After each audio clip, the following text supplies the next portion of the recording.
நம்ம தமிழ்நாட்டு சமையல்ல கருவேப்பிலைக்குன்னு தனி சிறப்பான முக்கியத்துவமே இருக்கு. கருவேப்பிலை இல்லாம எந்த ஒரு சமையலோ குழம்புமே நம்ம வைக்க மாட்டோம். ஆனா இப்போ வரைக்குமே குழம்புல கருவேப்பிலையை பார்த்தா அங்கிட்டு ஒண்ணு இங்கிட்டு ஒண்ணு தூக்கி பறக்க விடுறது, குழம்புல கொஞ்சம் அதிகமா கருவேப்பிலை கிடந்தா கூட இவ்வளவு கருவேப்பிலையை யார் அள்ளி போடுறது அப்படின்னு சொல்லி திட்டுறது. இப்படி குழம்புல கடந்த கருவேப்பிலையை மதிக்காம தூக்கி போட்டதோட விளைவு இப்ப பக்க விளைவா மாறி வயசாக மண்டைக்குள்ளதான் பிரச்சனை அப்படின்னா மண்டைக்கு வெளியிலேயே முடி நிறைக்கிறது முடி கொட்டுறது அப்படின்னு ஒரே பிரச்சனையா இருக்குப்பா. கண்கெட்ட பின் சூரிய நமஸ்காரம் மாதிரி ஒன்னு ரெண்டு கருவேப்பிலையை தூக்கி போட்ட நம்ம தான் கருவேப்பிலையை மட்டும் அரைச்சு திங்கிற நிலைமையில வந்து நிக்கிறோம். தலைக்கு கொஞ்சம் கூட எண்ணெயே காட்டுறது இல்ல. அப்புறம் முடி நிறைக்காம என்ன பண்ணும் அப்படின்னு சொல்லிட்டு அம்மா ஒரே திட்டு. அது ஸ்கூல் படிக்கும் போதெல்லாம் சனி ஞாயிறு லீவுனா வெள்ளிக்கிழமை காலையில பின்ன அதே ரெட்டச்சடையோட தான் சனி ஞாயிறு ஃபுல்லா ஆட்டம் போட்டுக்கு திரிவேன். அப்புறம் ஞாயிற்றுக்கிழமை சாயங்காலம் மோட்டில் தலையெல்லாம் குளிச்சுட்டு திங்கக்கிழமை காலையில அம்மா கிட்ட போயிட்டு தலை சீவி விடுமா அப்படின்னு சொன்னா எங்க அம்மா கோவத்துல எண்ணெய் தேய்ச்சி விட்டுறங்கிற பேர்ல தலைக்கு மட்டும் எண்ணெய் தேய்க்காம நெத்தி மூஞ்சி எல்லாத்துக்கும் தேய்ச்சி விட்டுருவாங்க.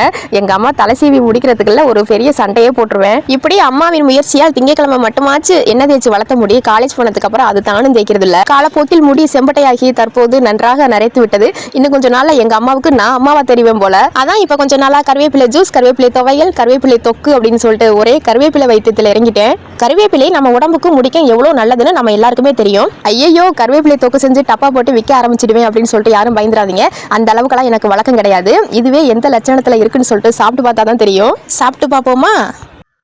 மோசமாலாம் இல்லை, உண்மையாகவே நான் சாப்பிட்ற மாதிரி நல்லா இருக்குது. நான் சொதப்பாமல் செஞ்ச முதல் சமையல் இந்த கருவேப்பிலை தொக்குன்னு தான் நினைக்கிறேன். எதுக்குன்னா நான் செய்கிறது எனக்கே பிடிக்காது, ஆனால் இன்றைக்கி நான் செஞ்சது எனக்கே பிடிச்சிருக்குன்னா நான் நல்லா தான் செஞ்சுருக்கேன்னு அர்த்தம்.